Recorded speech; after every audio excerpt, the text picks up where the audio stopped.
करते तो आपके कर्म वशीभूत हो जाएंगे, तो हमें कर्म खत्म हो जाएंगे ज्ञान से। लेकिन भगवान कृष्ण ने गीता में कहा है कि ज्ञान की अग्नि आपके सारे संचित कर्म को बस एक झटक एक झटक, लेकिन जो उसने कर्म किया तो उसका फल नहीं आएगा फिर। सारे कर्म ही भस्म, कर्म ही भस्म तो फल लीन हो नहीं। जाता है।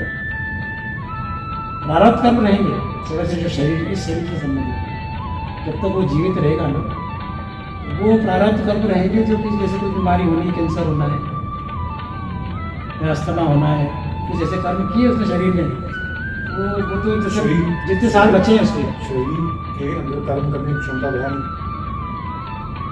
कर्म तो फिर भी होंगे ना। शरीर में तो क्षमता नहीं है ना, वो तो एनर्जी कहीं से आदमी का कर्म हो रही है। शरीर जीवित है तो कर्म तो करेगा ना, तो कर्म करेगा लेकिन शरीर कर्म थोड़ी करेगा, जो भी हो शरीर से कर्म तो होगा नहीं। शरीर से कर्म होगा। हाँ, शरीर से कर्म करने वाला पीछे कोई और है। हमें जीवात्मा है ना, तो कर्तापन का भाव चला जाएगा कि मैं करूँ। अभी सारा बंधन काय का है, कर्ता मैं करूँ, तो भगवान को तब तू कर रहा है ना, तो तू ही बोले। प्रेजेंट ही तो जिस समय में आ गया ये कर्तापन है, लेकिन जो पीछे कर्म हो चुके हैं उनकी मैं बात कर रहा हूँ। क्या वो मतलब उनको भुगत करके ही वो शून्य होंगे? पुराने ज़्यादातर संचित कर्म जो पुराने कई जन्मों के हैं वो तो खत्म हो जाएंगे, लेकिन इस जन्म के जैसे मान लो शारीरिक तौर पे तुमने कुछ गलत काम किए, बहुत दारू पिए, बहुत सिगरेट पिए, तो वो दारू का असर होने वाला है लीवर पे, मान लो कि वो होगा, वो नहीं कि अब लीवर भी ठीक हो जाएगा सर, या अस्थमा होना है, वो सिगरेट पिए तो अस्थमा नहीं होगा, ये नहीं। वो भोगना पड़ेगा, इसको इसी को प्रारब्ध करना है, वो भी इस जन्म में बस जब तक जियोगे जब तक बस, और वो भी तुम सुखपूर्वक भोग लोगे, क्यों? क्योंकि तुमको पता चल गया शरीर में, तो वो भी आपकी कठिनाई नहीं आएगी, थोड़ा कष्ट तो होगा लेकिन आप भोग के समय निकाल पाओगे। जैसे बड़े बड़े ऋषि हुए, जैसे राम ऋषि परमहंस, उनको बिल्कुल कैंसर से, जो कि इतने बड़े संत थे, उनके कर्म भस्म और हो वही गए। इसलिए प्रारब्ध कर, तो उनके कर्म ज्ञान हो गया नहीं, उनके कर्म लेकिन फिर भी भोगना पड़ा क्यों? ज्ञान आने से भस्म नहीं हुए कर्म में, हैं? उनके कर्म ज्ञान आने से भस्म नहीं हुए। ये वाला मैं कह रहा हूँ ना, ये प्रारब्ध कर्म कुछ ऐसे होते हैं जो बसते हैं, ये भोगना ही पड़ेगा इस जन्म में, बस लास्ट जन्म में ये सब विवेकानंद को भी लास्ट में डायबिटीज और वो सारी कई बीमारियां हुई, सब बहुत लोगों को होता है। रमन महर्षि को हुआ कैंसर, कैंसर हुआ उनको, पुरुषों को भी अस्थमा था, तो सबको कह रहा हूँ ना, इससे ज्ञान का कोई नजर नहीं है, तो शरीर है, शरीर के ऊपर बीमारियां तो आएगी। इसका मतलब ये होगा कि तुम ज्ञान से शरीर को शुद्ध करना चाहते, ठीक करना चाह रहे हो, ज्ञान से शरीर को ठीक हो गया, शरीर तो जो हो गया, आत्मा तो सदा शुद्ध है। हाँ, मन आपका ठीक हो गया, मन शुद्ध हो गया, अब आपका दोबारा सूक्ष्म शरीर भी नहीं रहेगा तो आपको जन्म भी नहीं होगा, लेकिन अब ये शरीर जो बच गया है, अब ये तो प्रकृति का नियम है ना, ये तो कि यार शरीर जैसा है, जब आप मानो अंधे हो, आप अंधे ही रहोगे, ऐसा समझेंगे आपको वहाँ आ जाएंगे ज्ञान से। अच्छा, ये शरीर की प्रकृति अलग है, जैसे आपने कहा ये होती है कि आपने तीन प्रकृति गुण है, प्रकृति तीन गुण है, कौन से सब में? हाँ, रजस तमस है। एक और तीन वो भी है, वात पित्त कफ।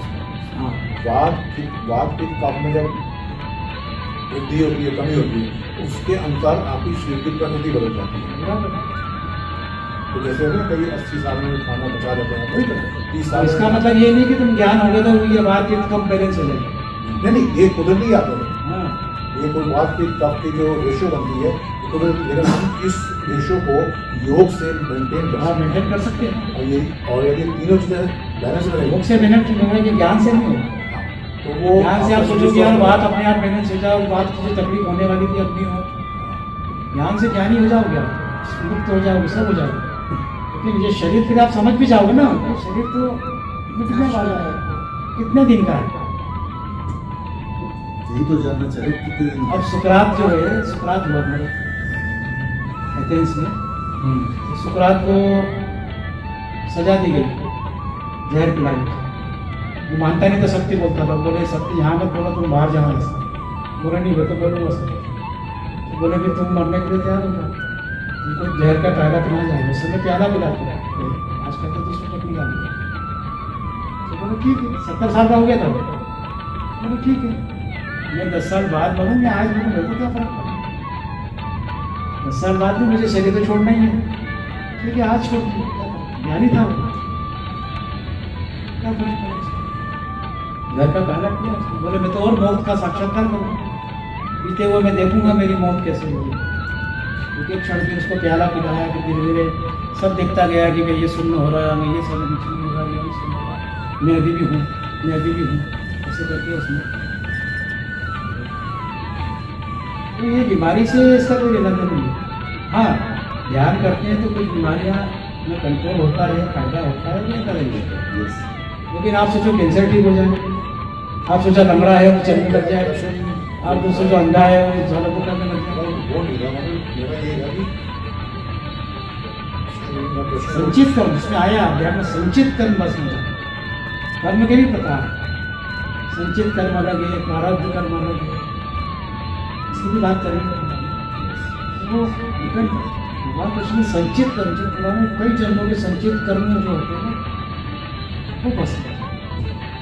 वो तो विषम के भी भाषण करने में 79 जन्म पहले किसी कीड़े को ऐसे किया था, तो उनके भी पसंद नहीं हुआ। उनको ज्ञान थोड़ी होता।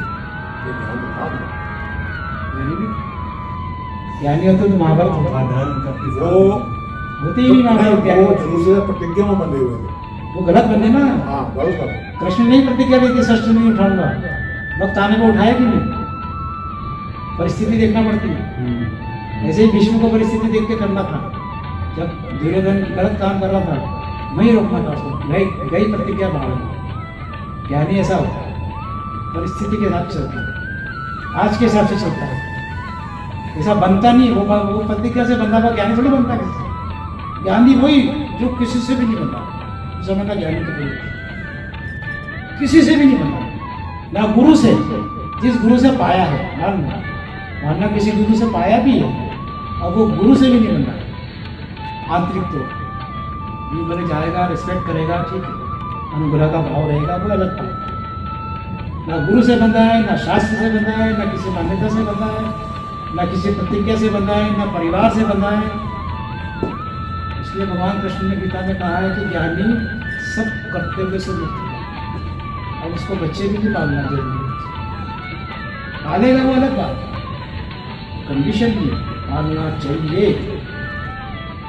परिवार है, शादी करिए तो बच्चे पालना पड़ेगा, ज्ञान हो गया ना, अब तेरी मौज है, पाले तो ठीक, देर से भगवान पलवा लेगा, पलने भी पल रहे तो नुकसान भी नहीं है, और किसी कारण से नहीं पल पा रहे तो अब तेरे को दोष नहीं, ज्ञानी को अब उसका दोष नहीं, क्योंकि आप तो उलझा लोगे उसको, अरे यार तेरे तो बच्चे छोटे हैं यार, शादी नहीं हुई इसलिए यार, ऐसा अब तू कहाँ जाके उसको रोकोगे, कहाँ तक उसकी जवाबदारी कभी खत्म ही नहीं होती। कुछ चीज़ें ऐसी है ना, मतलब सब चीज़ को खत्म होना।